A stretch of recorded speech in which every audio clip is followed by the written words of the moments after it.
Future-Proof is sponsored by Concordia Dental Healthcare, expert care you can trust.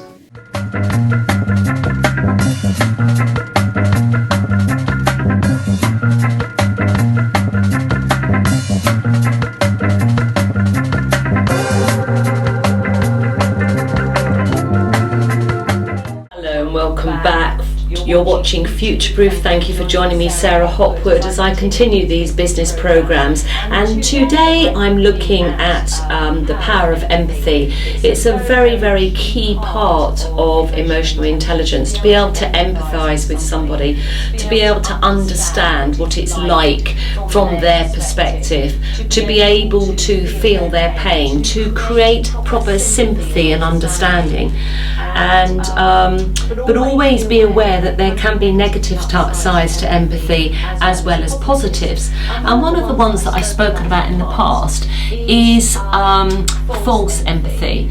And to me that is evident on online grooming, where somebody will empathise, they will understand, they will build a bridge of rapport with somebody, they'll pretend to be something that they're not, or they'll lie, they will misguide, they will deceive. And that's the reason why they are successful, is because they have successfully created a bridge of rapport, and once rapport has been built, then information goes backwards and forwards. If there's no rapport, that's when we often get misunderstanding and we can get confusion, and things don't land as we planned, or things are heard in a way that we find offensive, where we haven't understood the full perspective from somebody else. But once you have built a bridge of rapport, and very, very often empathy helps build that bridge, where somebody gives a listening ear, they give time, they feed in leading questions, and if they're using it wrongly, what they're doing is they're poking and prodding around to try and find out where the pain points are. Once they find out where the pain points are, they then demonstrate empathy. I know what it's like. Oh, it must be terrible for you. And that builds a bridge of rapport. And once you've got the bridge of rapport, then the relationship can really build and grow, because people start to feel safe. They have a sense of trust, which is misguided. And that's when, once you've built a bridge of rapport, then people have the ability to move them wherever they want to move them, by using the power of the bridge of rapport. So I was talking about compassionate empathy, which is a balance between logical and emotional.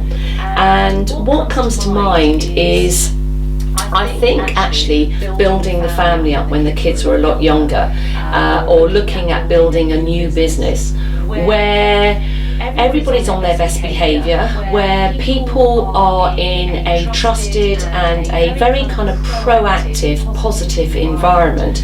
And sometimes somebody within that unit might try and push their luck, as we call it. What is it? Give them an inch and they take a mile.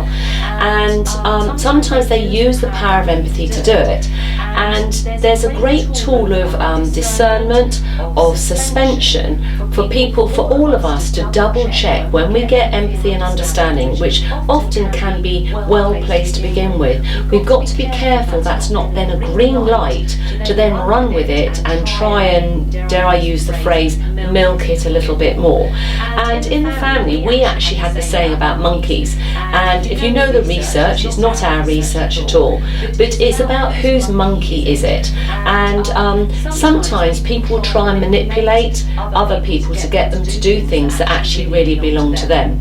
And a very, very simple example is we just had a thing about leaving lights on in the house. It used to drive Paul mad.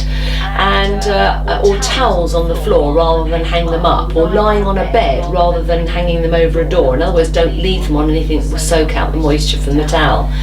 And we sometimes would have, it's particularly if the family's getting on well, so there's empathy, there's a lot of fun and laughter, and then you come upstairs or what have you, and you see that something isn't as as it should be, does your logical mind kick in and say, look, I need to confront this, I need to deal with it?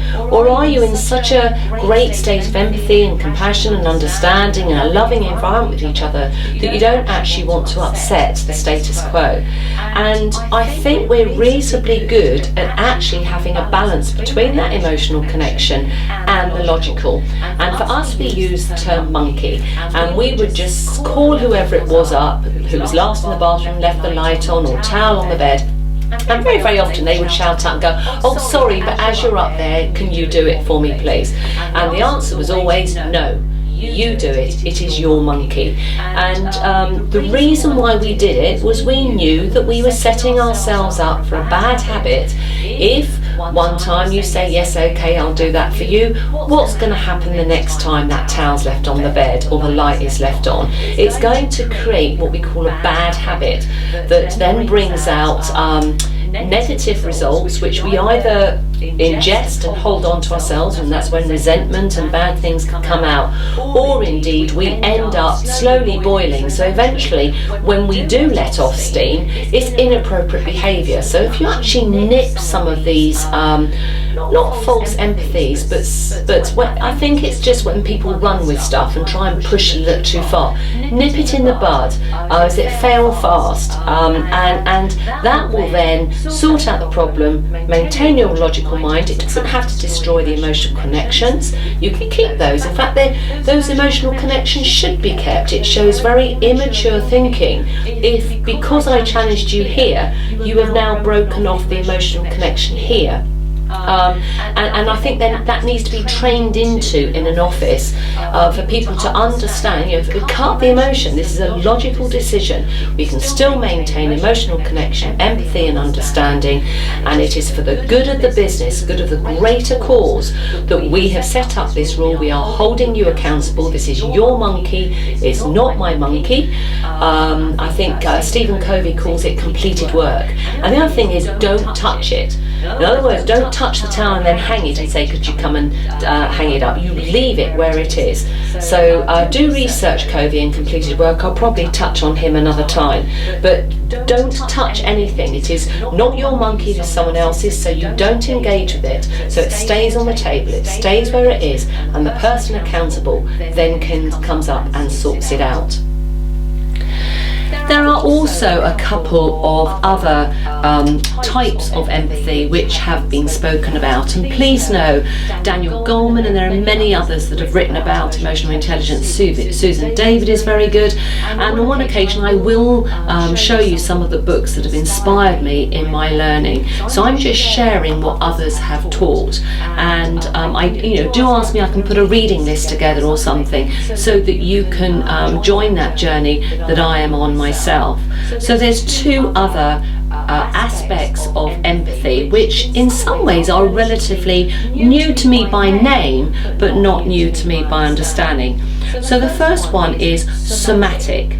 So this is actually feeling the physical pain, and this is just a story that's come to mind. I'll never forget, years and years and years ago, my dear brother who died a long 25 years ago or more, I remember us playing as kids. We were playing cricket, and I remember the ball, I hit the ball and unfortunately it went into his groin, and there were people in the garden that watched, and whilst my brother Brian bent over in pain, in agony, others went over as well. In other words, they felt his pain even though they didn't physically obviously have that ball make contact with them at all.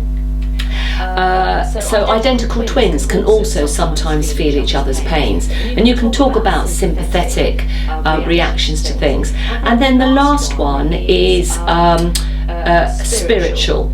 So spiritual empathy, some people call it enlightenment. If you think of Maslow's hierarchy of needs, right at the top of that pyramid is that word enlightenment, being highly effective. Whatever your belief system is about the universe, about greater things, whether you're a Scientologist or a Christian or a Muslim or whatever you are, atheist, whatever it is, very, very often people do believe in a higher level of something, and not just believe in it, they have a connection with it. And for me personally, with my other program, if you're aware of it, it's something that I very much feel I have a relationship with, that enlightenment, it's for me, do you know, I feel I'm being told things that not everybody knows. I'm being shown things that not everybody knows. I'm being aware of things that not everybody knows. I even feel a conviction from a higher plane around my own behaviours, around what I'm doing, enabling me correction and trying to put things right and what have you. So those are my thoughts on empathy, that there is cognitive, emotional, compassionate, somatic and spiritual. Do investigate it more, do ask other people how empathic you are, but don't beat yourself up either. It's all a journey, and I wish you good luck as you continue on your own journey.